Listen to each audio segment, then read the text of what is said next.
Hello friends, creature എൻക്ലേവിൻ്റെ പുതിയൊരു വീഡിയോയിലേക്ക് എല്ലാവർക്കും സ്വാഗതം. ഇന്ന് നമ്മൾ പരിചയപ്പെടാൻ പോകുന്നത് ലോകത്തിലെ ഏറ്റവും വലിയ ലാൻഡിൽ ജീവിക്കുന്ന സ്നെയിലായ ജയന്റ് ആഫ്രിക്കൻ ലാൻഡ് സ്നെയിലിനെ കുറിച്ചാണ്.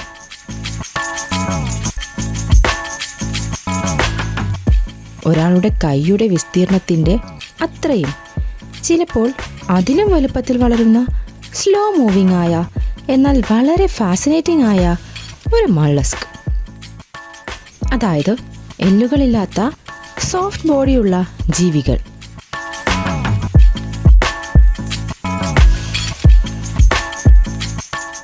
നമുക്ക് ജയന്റ് ആഫ്രിക്കൻ ലാൻഡ് സ്നെയിലിൻ്റെ സയൻറ്റിഫിക് ക്ലാസിഫിക്കേഷൻ പരിശോധിക്കാം. ഇവയുടെ കിങ്ഡം അനിമലിയ ആണ്. അതായത് ഇവ പൂച്ച, നായ, പക്ഷികൾ തുടങ്ങിയവയെ പോലെ തന്നെ ആനിമൽ കിങ്ഡത്തിൽ ഉൾപ്പെടുന്ന ജീവിയാണ്.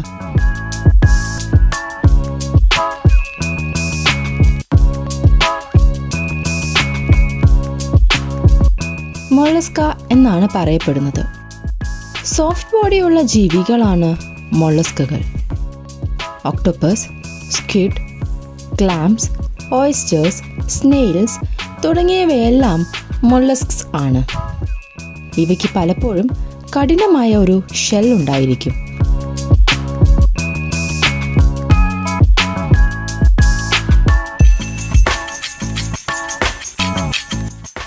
സ്നെയിൽസ്, സ്ലഗ്സ് തുടങ്ങിയവയെല്ലാം ഗാസ്ട്രോപോഡ്സ് ആണ്.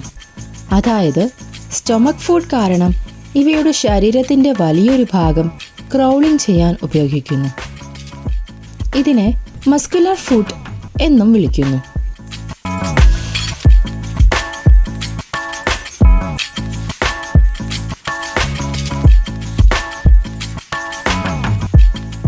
അക്കറ്റിനൈഡെ എന്ന സ്പെഷ്യൽ സ്നെയിൽ ഫാമിലിയിലാണ് ഇവ ഉൾപ്പെടുന്നത്. ജയന്റ് ആഫ്രിക്കൻ സ്നെയിലിൻ്റെ വലിയ ബന്ധുക്കളെല്ലാം തന്നെ ഈ ഫാമിലിയിൽ ഉൾപ്പെടുന്നു. ഇത് സ്പീഷീസിലേക്ക് വരുമ്പോൾ രണ്ട് പ്രധാന പേരുകളിൽ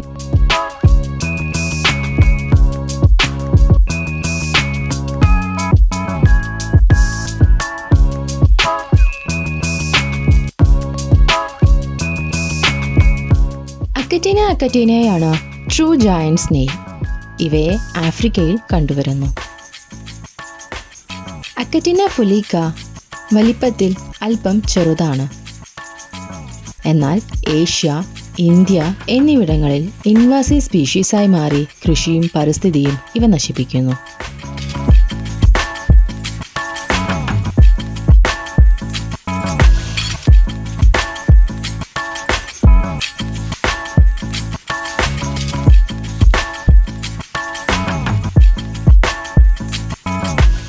ഇന്നിവയെ കോമൺ ആയി ജയന്റ് ആഫ്രിക്കൻ ലാൻഡ് സ്നെയിൽ എന്ന് വിളിക്കുന്നു.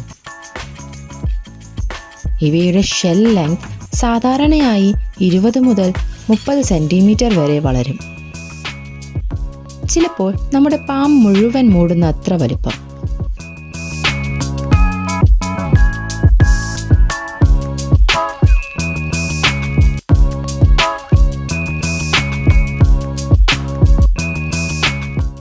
ഭാരം 200 മുതൽ 300 ഗ്രാം വരെ വരും.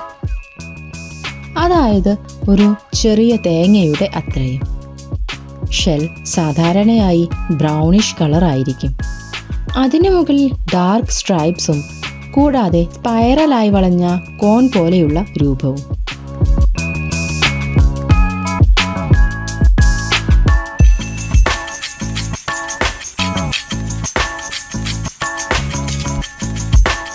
ഇവയ്ക്ക് സോഫ്റ്റ് ബോഡി ആയിരിക്കും. പേൾ ഗ്രേയിഷ് കളർ ആയിരിക്കും ബോഡിക്ക് ഉണ്ടാവുക. ഇവയുടെ ഹെഡിൽ നിന്നും ലോങ് ടെന്റാക്കിൾസ്, അതായത് പ്രൊജക്ഷൻസ് പുറത്ത് കാണാം. മുകളിലെ ടെന്റാക്കിൾസ് കണ്ണുകളാണ്. അതിലൂടെ പ്രകാശവും ചലനവും തിരിച്ചറിയാൻ കഴിയും. താഴെയുള്ള ടെന്റാക്കിൾസ് വാസനയും സ്പർശവും തിരിച്ചറിയാൻ സഹായിക്കുന്നു. ഈ രണ്ട് ടെന്റാക്കിൾസ് കൂടി ചേർന്നാണ് സ്നെയിലിന് ചുറ്റുപാടുകൾ മനസ്സിലാക്കി സ്ലോ ആയി മുന്നോട്ട് പോകാൻ സാധിക്കുന്നത്.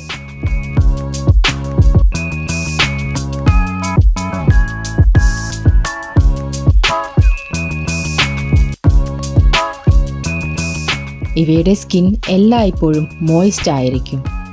കാരണം സ്കിൻ ഡ്രൈ ആവാതിരിക്കാനായി ഇവ നിരന്തരം മ്യൂക്കസ് പ്രൊഡ്യൂസ് ചെയ്യും. Giant land African snail nocturnal ആണ്. ഇവ രാത്രി സമയത്താണ് കൂടുതലും ആക്റ്റീവായി കാണുക. പകൽ സമയത്തിൽ വിശ്രമിച്ച് രാത്രി ഭക്ഷണം തേടി ക്രൗളിംഗ് ആരംഭിക്കും.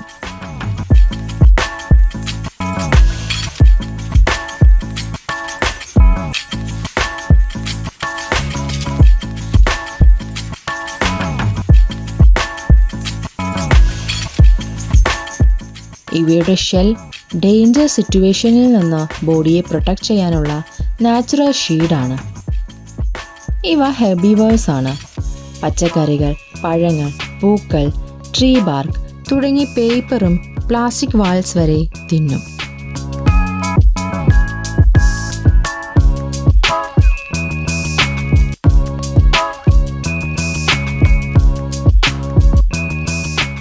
അതുകൊണ്ട് തന്നെ പല രാജ്യങ്ങളിലും ഇവയെ സീരിയസ് അഗ്രികൾച്ചറൽ പെസ്റ്റായി കണക്കാക്കപ്പെടുന്നു. ഇവയ്ക്ക് ഹീറ്റ് ആൻഡ് ഡ്രൈനെസ് സഹിക്കാനാവില്ല. അതുകൊണ്ട് തന്നെ വേനൽക്കാലമോ ഉണങ്ങിയ കാലാവസ്ഥയോ ആയാൽ മണ്ണിനുള്ളിൽ ബൊറോ ചെയ്ത് ഒളിക്കും. അതിലൂടെ ശരീരത്തിലെ മോയ്സ്ചർ ഇവയ്ക്ക് സംരക്ഷിക്കാനാകും.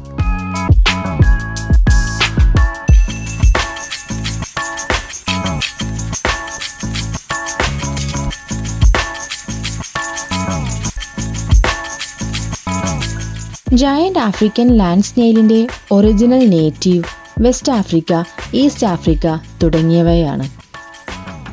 ചൂടും ഹൈ മോയ്സ്ചറുമുള്ള ഹ്യൂമിഡിക് ട്രോപ്പിക്കൽ ക്ലൈമറ്റാണ് ഇവയ്ക്ക് ഏറ്റവും ഇഷ്ടം. എന്നാൽ ഇന്ന് മനുഷ്യരുടെ ട്രാവൽ ആൻഡ് ട്രേഡിംഗ് കാരണം ഇവ ഏഷ്യ, അമേരിക്ക, പസഫിക് ഐസ്ലാൻഡ് ഉൾപ്പെടെ ലോകത്തിലെ പല ഭാഗങ്ങളിലും പടർന്നു വളരുന്നു. ഇവിടെയെല്ലാം ഇൻവാസീവ് സ്പീഷീസായി മാറി ലോക്കൽ പ്ലാന്റ്സിനെയും അഗ്രികൾച്ചറിനെയും വലിയ രീതിയിൽ ബാധിക്കുന്നു.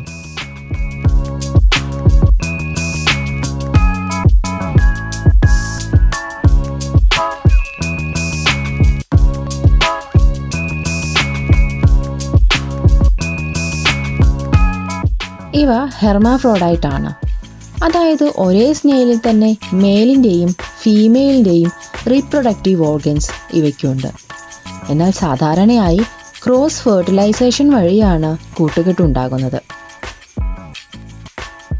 ഇതിൽ അതിശയകരമായ കാര്യം എന്തെന്നാൽ ഒരു വർഷത്തിൽ ഒരു സ്നെയിലിന് 1000 മുട്ടകൾ വരെ ഇടാൻ കഴിയും.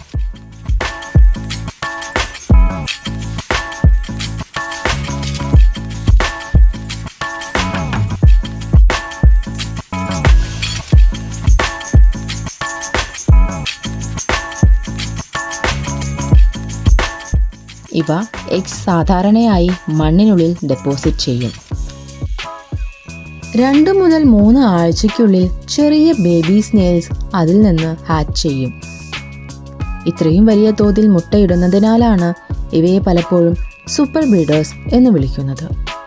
അതുകൊണ്ട് തന്നെ ഇവ ഇൻവാസീവായി മാറുമ്പോൾ നിയന്ത്രിക്കാൻ വളരെ പ്രയാസമാണ്.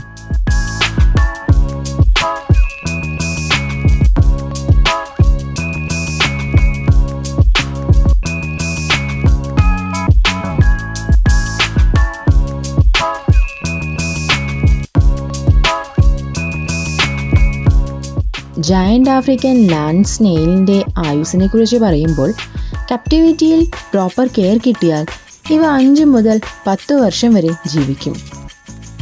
പക്ഷേ വൈൽഡിൽ പ്രെഡേഷൻ, ക്ലൈമറ്റ്, ഫുഡ് ഷോർട്ടേജ് തുടങ്ങിയ കാരണങ്ങളാൽ ഇവയുടെ ആവറേജ് ലൈഫ് സ്പാൻ 3 മുതൽ 5 വർഷം വരെ മാത്രമാണ്.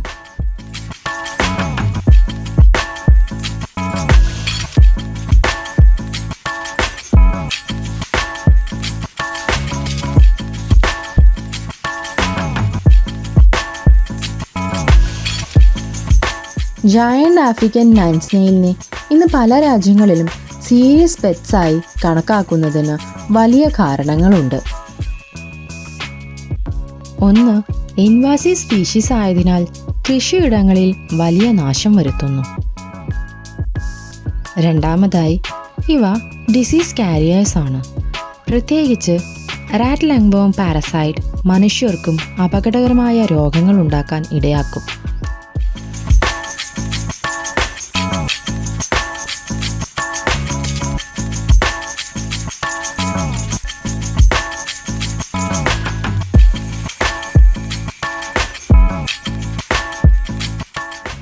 ഇവരെ കൺട്രോൾ ചെയ്യുന്നത് കർഷകർക്കും ഗവൺമെൻറ്റിനും വലിയ ഒരു ചലഞ്ച് തന്നെയാണ്. ചില ആഫ്രിക്കൻ രാജ്യങ്ങളിൽ ഇവയെ പ്രോട്ടീൻ സോഴ്സായി ഭക്ഷണമായി ഉപയോഗിക്കുന്നു. കൂടാതെ ട്രഡീഷണൽ മെഡിസിൻസിൽ സ്നേലിൻ്റെ ഷെൽസും മ്യൂക്കസും പല ചികിത്സകളിലും ഉപയോഗിക്കുന്നുണ്ട്.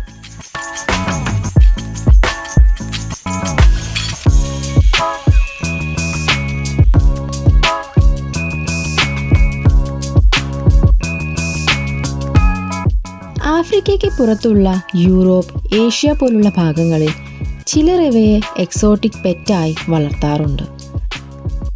എന്നാൽ ഇൻവാസീവ് നേച്ചർ കാരണം പല രാജ്യങ്ങളും ഇതിൻ്റെ ഇമ്പോർട്ട് ആൻഡ് കീപ്പിംഗ് കർശനമായി നിയന്ത്രിക്കുന്നു. ജയന്റ് ആഫ്രിക്കൻ ലാൻഡ് സ്നെയിലിനെ പെറ്റായി വളർത്തുന്നത് ചിലർക്ക് രസകരമാകാം, പക്ഷേ അതിന് ശരിയായ കെയർ ആവശ്യമാണ്.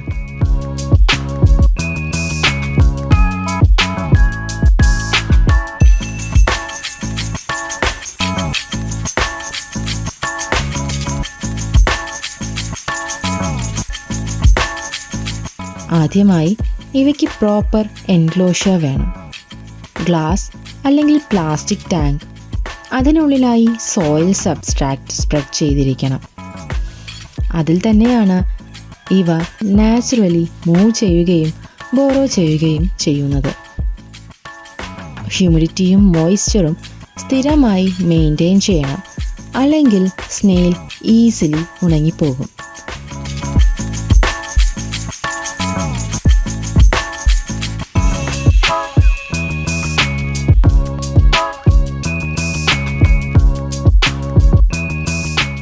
ഭക്ഷണമായി ഫ്രഷ് വെജിറ്റബിൾസ്, ഫ്രൂട്ട്സ് എന്നിവ കൊടുക്കാം.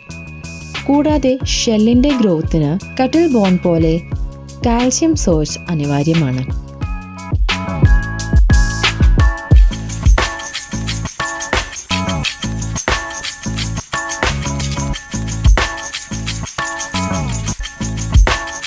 ഇവയെ ഹാൻഡിൽ ചെയ്യുമ്പോൾ വളരെ ജാഗ്രത വേണം. കാരണം ഷെൽ പൊട്ടിയാൽ സ്നെയിലിൻ്റെ ജീവന് അപകടം സംഭവിക്കും. ഇവയുടെ കൺസർവേഷൻ സ്റ്റാറ്റസ് നോക്കുമ്പോൾ IUCN റെഡ് ലിസ്റ്റിൽ ഇവയെ എൻഡേഞ്ചേർഡ് എന്ന് കണക്കാക്കാനാവില്ല. ഇവയുടെ പോപ്പുലേഷൻ വളരെ കൂടുതലാണ്.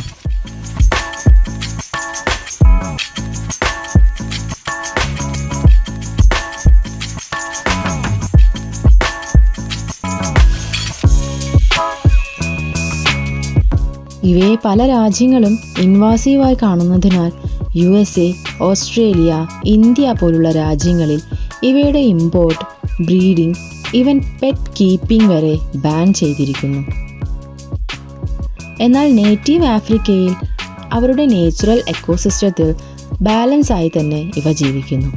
അവിടെ സീരിയസ് പ്രശ്നങ്ങൾ ഉണ്ടാവാറില്ല.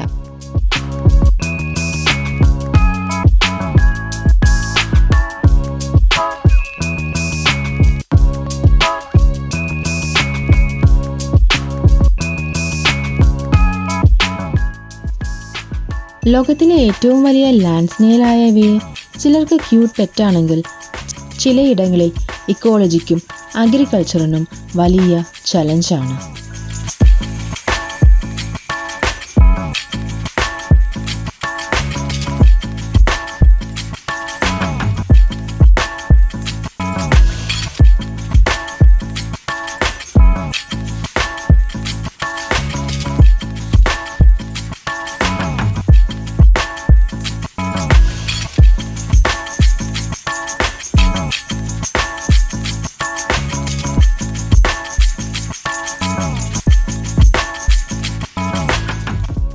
ഇനിയും ഇത്തരത്തിൽ എക്സോട്ടിക് പെറ്റ്സിനെ കുറിച്ച് അറിയാനായി ക്രിയേച്ചർ എൻക്ലേവ് എന്ന ഞങ്ങളുടെ ചാനൽ ഫോളോ ചെയ്യൂ.